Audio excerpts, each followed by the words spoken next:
Good morning students, welcome to our YouTube channel BDN Public School. This is our fourth video class of chapter Europe में राष्ट्रवाद of class 10 history. ठीक है, अब पढ़ते हैं 1848 उदारवादियों की क्रांति. ठीक है, यानी कि 1848 के पश्चात की बात हो रही है यहाँ पर. ठीक है, और जो उदारवादी है वो क्या है, मैंने आपको पिछली वीडियो क्लासेस में भी बताया था. उदारवादी से यहाँ मतलब है राष्ट्रवादी. ठीक है, जो चाहते हैं कि राष्ट्रों का निर्माण हो, साम्राज्यवाद से आजादी मिले. ठीक है, वहां उनको क्या बोला गया है, उदारवादी बोला गया है. ठीक है, आगे है 1848 में जब अनेक यूरोपीय देशों में गरीबी, बेरोजगारी और भूखमरी से ग्रस्त किसान मजदूर विद्रोह कर रहे थे, तब उसके समानांतर पढ़े लिखे मध्य वर्गों की एक क्रांति भी हो रही थी. यानी कि जब ये जो ऊपर का जो सेक्शन था, ठीक है, जो हमने पढ़ा था पिछली वीडियो क्लास में, ठीक है, तो यहाँ पर बताया गया है कि 1848 में जब भूखमरी छाई थी यूरोप के अधिकांश देशों के अंदर, तब जो यूरोप के कुछ मध्य वर्ग के जो पढ़े लिखे लोग थे उनमें एक क्रांति हो रही थी. ठीक है, फरवरी 1848 की घटनाओं से राजा को गद्दी छोड़नी पड़ी थी. ठीक है, कौन से देश के राजा को? फिलिप को. ठीक है, फिलिप जो कि फ्रांस के राजा थे. ठीक है, उनको अपनी राजगद्दी छोड़नी पड़ी थी. ठीक है, और अब वो एक संवैधानिक राजतंत्र रह के क्या बन गया, एक गणतंत्र बन गया. ठीक है, कौन? फ्रांस. ठीक है, इससे पहले एक राजतंत्र था जिसका एक संविधान था. ठीक है, जिस संविधान पर उस राजतंत्र को चलना था. ठीक है, लेकिन अब जो संवैधानिक राजतंत्र है वो समाप्त हो चुका है. अब फ्रांस में गणतंत्र आ चुका है, लोक सरकार आ चुकी है. ठीक है, एक गणतंत्र की घोषणा की गई जो सभी पुरुषों के सार्वत्रिक मताधिकार पर आधारित है. यानी कि उसके बाद 1848 के बाद एक गणतंत्र की घोषणा हो गई, और पहले जो कि संवैधानिक राजतंत्र के दौरान सभी वर्ग के जो पुरुष थे उनको मताधिकार की मान्यता नहीं थी. ठीक है, अधिकार उनको नहीं प्राप्त था, लेकिन अब उनका मताधिकार क्या कर दिया गया, स्वीकार कर लिया गया. आगे है यूरोप के अन्य भागों में जहां अभी तक स्वतंत्र राष्ट्र राज्य अस्तित्व में नहीं आए थे. ठीक है, यानी कि यूरोप के कुछ भाग ही जैसे कि फ्रांस है, उसी के अंदर एक राष्ट्र का निर्माण हुआ था, लेकिन जो दूसरे स्वतंत्र राष्ट्र राज्य के अस्तित्व में नहीं थे, ठीक है, वहां अब भी साम्राज्यवाद फैला हुआ था. वो कौन से देश थे?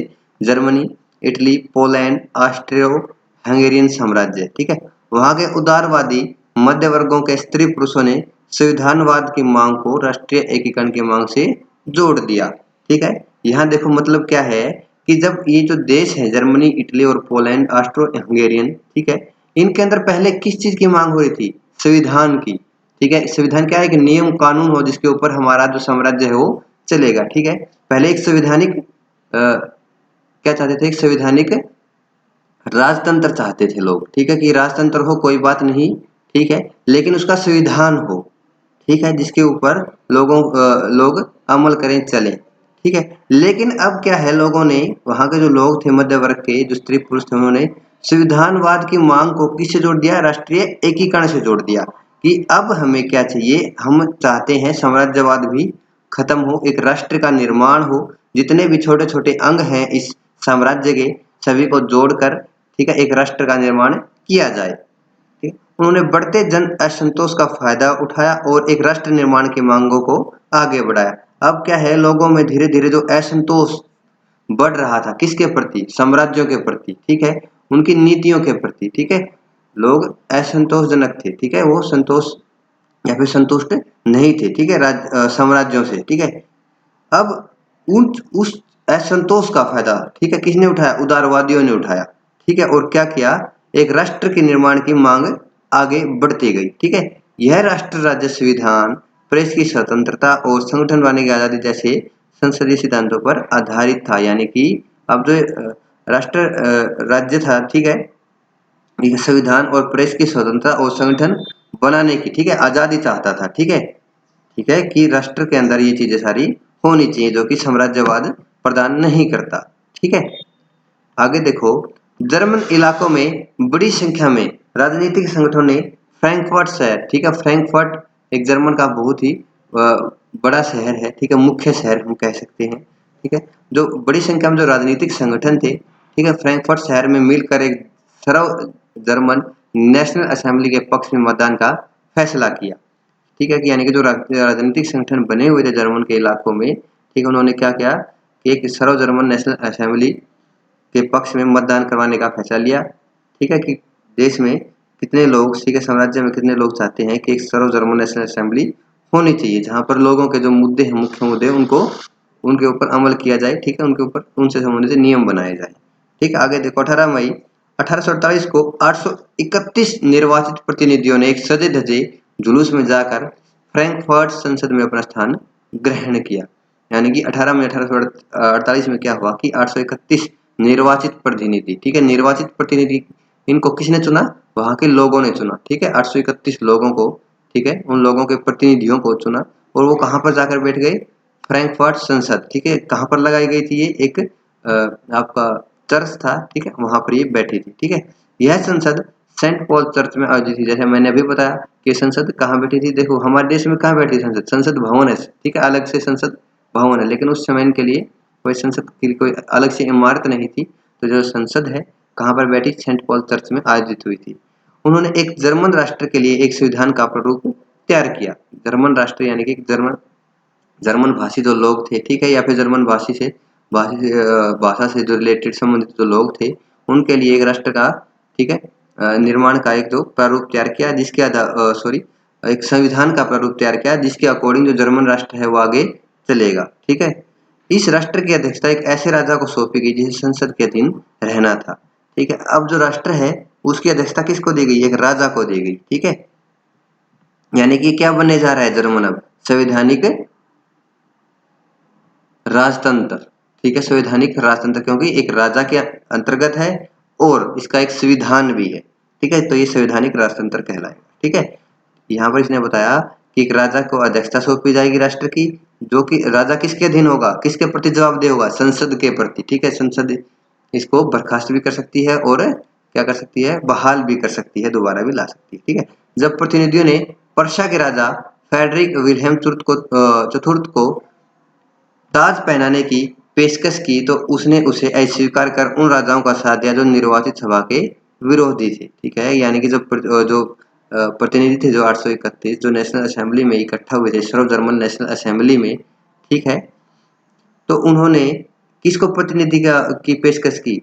जो पर्शिया के जो राजा थे फ्रेडरिक विल्हेम चतुर्थ। ठीक है, लेकिन उन्होंने मना कर दिया। ठीक है, और उन राजाओं का साथ दिया जो किसके विरोधी थे? निर्वाचित सभा के विरोधी थे। ठीक है, वो इस सब का विरोध कर रहे थे, उनका इसने साथ दिया। जहां कुलीन वर्ग और सेना का विरोध बढ़ गया, वही संसद का सामाजिक आधार कमजोर हो गया। ठीक है, संसद में मध्य वर्गों का प्रभाव अधिक था, जिन्होंने मजदूरों और कारीगरों की मांगों का विरोध किया, जिससे वे उनका समर्थन खो बैठे। अंत में सैनिकों को बुलाया गया, असेंबली भंग होने पर मजबूर हो गई। यहाँ पर बोला है कि जो ये संसद बनाई गई थी, ठीक है, जो असेंबली तैयार की गई थी, वो बर्खास्त कर दी गई, उसको भंग कर दिया गया। किन कारणों से भंग कर दिया गया? ठीक है, यानी कि जो कुलीन वर्ग था, ठीक है, क्योंकि देश में 3 तरह के होते हैं, ठीक है, एक मध्यम वर्ग, एक कुलीन वर्ग और एक निम्न वर्ग। कुलीन सबसे ऊपर, फिर मध्य वर्ग और फिर निम्न वर्ग। ठीक है, तो तीनों ही वर्गों से देश बनता है, ठीक है, राष्ट्र का निर्माण होता है। तो यहाँ पर बोला है जो कुलीन वर्ग था और सेना का जो विरोध था आपस में बढ़ गया था। ठीक है, अब जो संसद है जो बनाई गई थी, उसका जो सामाजिक आधार था वो कमजोर हो गया। ठीक है, अब संसद पर प्रभाव किसका था ज्यादा? मध्य वर्ग के लोगों का। ठीक है, जिनके प्रयासों से, ठीक है, जो असेंबली है वो बन गई थी, ठीक है, वो निर्वाचित हुई थी। ठीक है, ज्यादातर तो प्रभाव था वो मध्य वर्ग का था। हम लेसन के पाठ की शुरुआत से ही पढ़ते आ रहे हैं। ठीक है, जिन्होंने मजदूरों और कारीगरों की मांगों का विरोध किया, जिससे वे उनका समर्थन खो बैठे। ठीक है, जो मजदूर यानी कि जो निम्न वर्ग के लोग थे, मजदूर और कारीगर, इनकी मांगों का विरोध कर दिया, किसने? मध्य वर्ग में। ठीक है, और अब उनका जो समर्थन था निम्न वर्ग का वो भी इनसे दूर हो गया। अंत में सैनिकों को बुलाया गया और असेंबली भंग होने पर मजबूर हो गई। ठीक है, असेंबली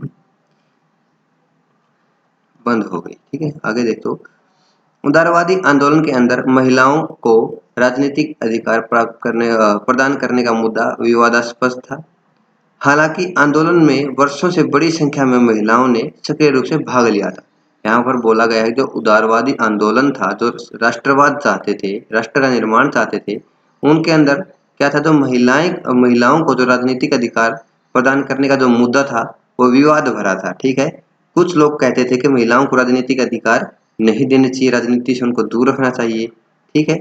लेकिन जो ये आंदोलन था, उदारवादी आंदोलन, ठीक है, जो राष्ट्र निर्माण में बढ़ चढ़कर हिस्सा ले रहे थे उदारवादी, उन उदारवादियों में एक बड़ा हिस्सा महिलाओं का भी था। महिलाओं ने भी जो सक्रिय रूप से इस आंदोलन में भाग लिया था, ठीक है। महिलाओं ने अपने राजनीतिक संगठन स्थापित कर लिए, अलग अखबार शुरू किए, राजनीतिक बैठकों और प्रदर्शनों में शिरकत की, ठीक है, यानी कि हिस्सा लिया। इसके बावजूद उन्हें असेंबली के चुनाव के दौरान, देखो ये सेंट पॉल चर्च की फ्रैंकफर्ट संसद, ठीक है, उसका दिखाया गया है बाएं ऊपर बाएं दीर्घा में महिलाएं बैठी, ठीक है। आगे देखो, मताधिकार से वंचित रखा गया था, ठीक है, यानी कि जो असेंबली में उन्हें मताधिकार से वंचित रखा गया था, मत देने का अधिकार नहीं था।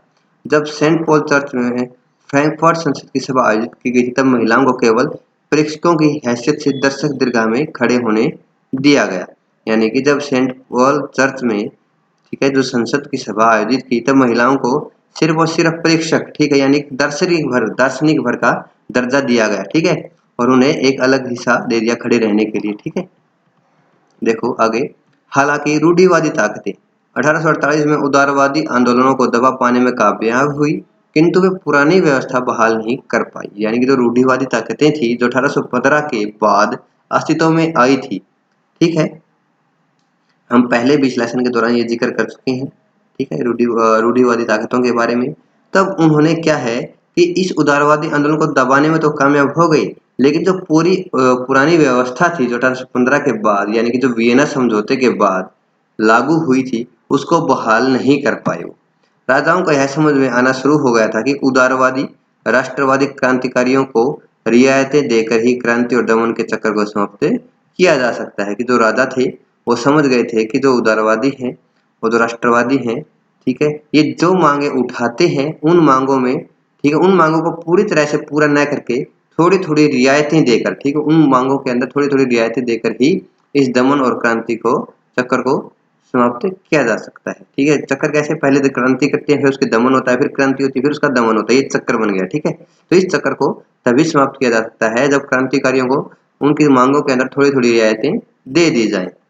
अब आगे है, क्यों रियायतें देने से क्या होगा, वो अब क्रांति नहीं करेंगे, और क्रांति नहीं करेंगे तो फिर दमन करने की जरूरत ही नहीं पड़ेगी। आगे देखो, अतः 1848 के बाद के वर्षों में मध्य और पूर्वी यूरोप की निरंकुश राजशाहियों ने उन परिवर्तनों को आरंभ किया जो पश्चिमी यूरोप में 1815 से पहले हो चुके थे। देखो यहाँ पर क्या बताया है कि 1848 के बाद के वर्षों में जो मध्य का यूरोप था, ठीक है, जो मध्य का यूरोप था और जो पूर्वी यूरोप था, तो वहाँ के जो निरंकुश राजशाही थे, ठीक है, उन्होंने वो परिवर्तन करने शुरू कर दिए जो 1815 में ही पश्चिमी यूरोप में हो चुके थे, ठीक है। यहाँ पर यूरोप को 3 भागों में बता दिया है, एक मध्य, एक पूर्वी और एक पश्चिम, ठीक है। तो पश्चिम है, पश्चिम में जो परिवर्तन है वो पहले हो गए थे, ठीक है, पश्चिम यूरोप में, और मध्य और पूर्वी यूरोप में ये 1848 के दशक में होने शुरू हुए। इस प्रकार हैब्सबर्ग अधिकार वाले क्षेत्रों और रूस में भूदास्तव और बंधुआ मजदूरी समाप्त कर दी गई, क्योंकि देखो हैब्सबर्ग का क्षेत्र और कौन सा क्षेत्र है, ये मध्य यूरोप का क्षेत्र है, और रूस वाला ये पूर्वी यूरोप का क्षेत्र है, ठीक है। तो यहाँ पर कौन क्या क्या क्या बदलाव आए, जो भूदास्तव था, यानी कि भूमि पर दास लोग यानी कि नौकर लोग काम करते थे, ठीक है, कुलीन वर्ग के, और बंधुआ मजदूरी थी वो भी समाप्त कर दी गई। लेकिन जो पश्चिमी यूरोप है इसमें ये 1815 में ही समाप्त कर दी गई थी। हैब्सबर्ग शासकों में हंगरी के लोगों को ज्यादा सहायता प्रदान की, हालांकि इससे निरंकुश magyarों के प्रभुत्व का रास्ता ही साफ हुआ। आगे देखो, जर्मनी और इटली का निर्माण, यानी कि अब तक हम ज्यादातर किसके बारे में पढ़े थे, फ्रांस के बारे में पढ़ रहे थे, ठीक है, और अब थोड़ा बहुत कुछ हमने पढ़ा था जर्मनी के बारे में, ठीक है। अब पढ़ते हैं जर्मनी और इटली का निर्माण कैसे हुआ, ठीक है। देखो, जर्मनी क्या सेना राष्ट्र के निर्माता हो सकती है, ठीक है, यानी कि यहाँ पर जो सवाल किया गया है जर्मनी के संदर्भ में कि जो सेना है वो राष्ट्र के निर्माता हो सकती है। देखो, 1848 के बाद यूरोप में राष्ट्रवाद का जनतंत्र और क्रांति से अलगाव होने लगा, ठीक है। राज्य की सत्ता को बढ़ाने और पूरे यूरोप में राजनीतिक प्रभुत्व हासिल करने के लिए रूढ़िवादियों ने अक्सर राष्ट्रवादी भावनाओं का इस्तेमाल किया, ठीक है।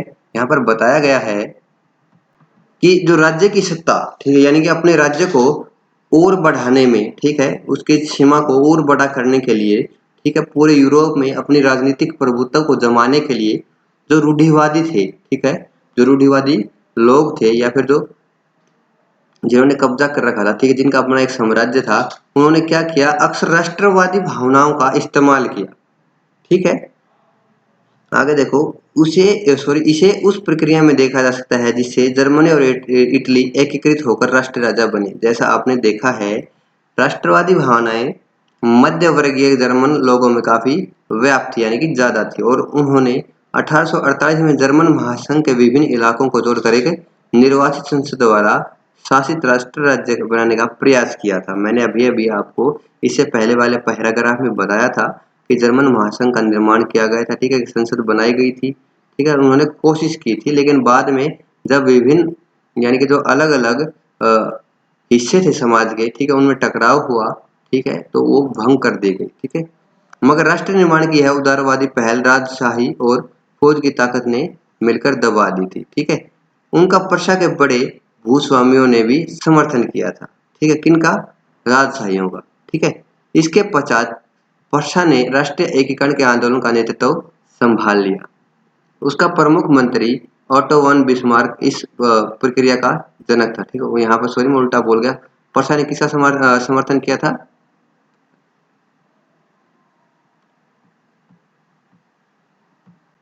राष्ट्रवादियों का, ठीक है। वर्षा ने किसका समर्थन किया था, वर्षा के जो भूस्वामी उन्होंने राष्ट्रवादियों का समर्थन किया था, ठीक है। अब देखो, इसके बाद जो वर्षा है उसने राष्ट्रीय एकीकरण के आंदोलन का नेतृत्व संभाल लिया।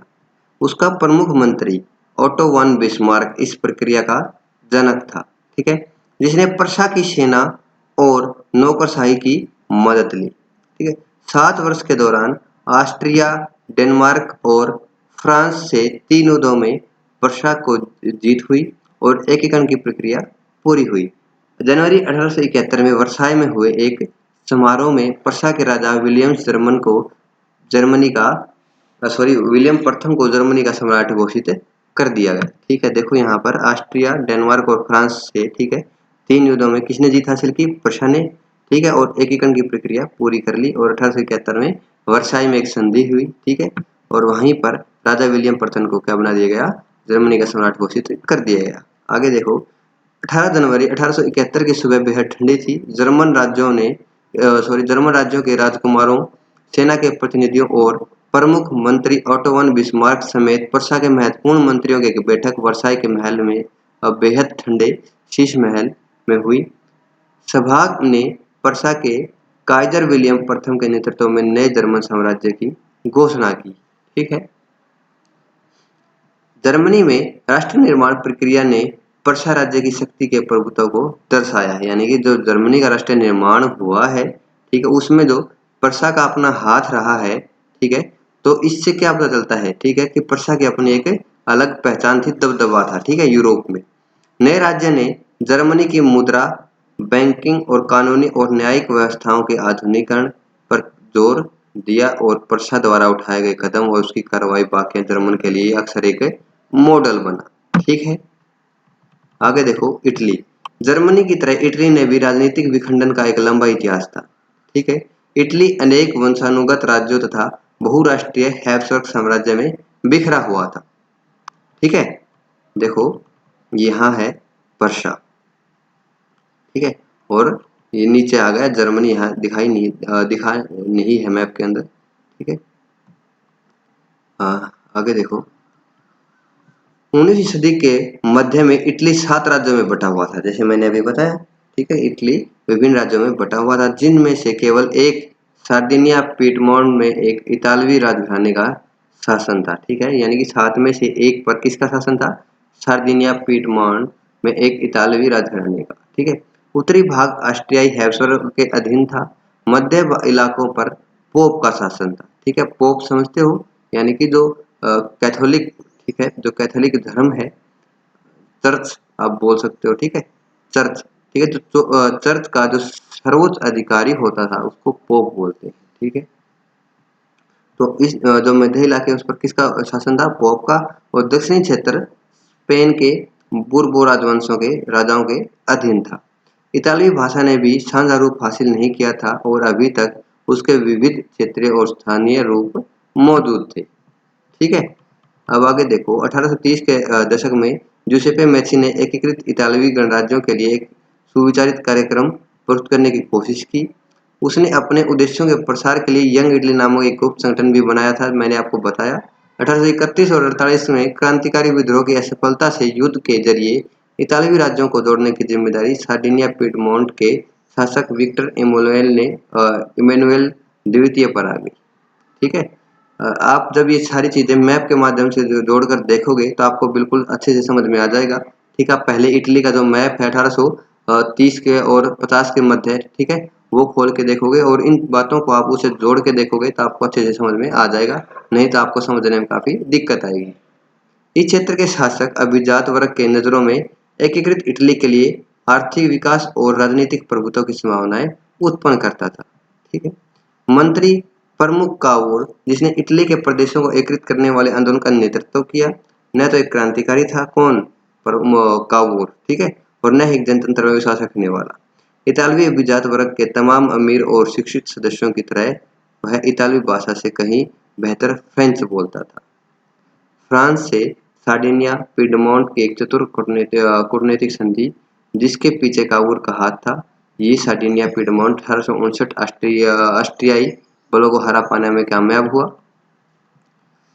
नियमित सैनिकों के अलावा जूसेप्पे गैरिबाल्डी के नेतृत्व में भारी संख्या में सशस्त्र स्वयंसेवकों ने इस युद्ध में हिस्सा लिया। 1860 में वे दक्षिण इटली और दोनों सिसिलियों, ठीक है, यानी दो सिसिलियां कहाँ, दक्षिण में, किसके, इटली के दक्षिण में है, ये एक राज्य है। ठीक है, दो सिसिलियों के राज्य में प्रवेश करके और स्पेनी शासकों को हटाने के लिए स्थानीय किसानों का समर्थन पाने में सफल रहे। 1861 में इमैनुएल द्वितीय को एकीकृत इटली का राजा घोषित कर दिया गया, मगर इटली के अधिकांश निवासी, जिनमें निरक्षरता की दर काफी उच्च थी, यानी कि अनपढ़ थे, अभी भी उदारवादी राष्ट्रवादी विचारधारा से अनजान थे। उनको नहीं पता था, वो इस दुनिया से ही दूर थे कि उदारवादी क्या चीज़ है और राष्ट्रवादी क्या चीज़ है। दक्षिण इटली में जिन आम लोगों ने गैरिबाल्डी का समर्थन किया था, उन्हें इटालिया के बारे में कभी सुना ही नहीं था। ठीक है, और वे मानते थे कि ला टालिया विक्टर इमैनुएल की पत्नी थी।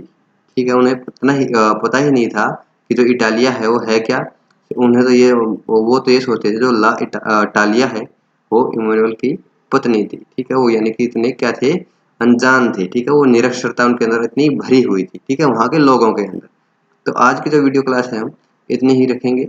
अगर आपको ये वीडियो क्लास अच्छी लगे तो लाइक कीजिए, शेयर कीजिए और हमारे चैनल को सब्सक्राइब कीजिए। Thank you.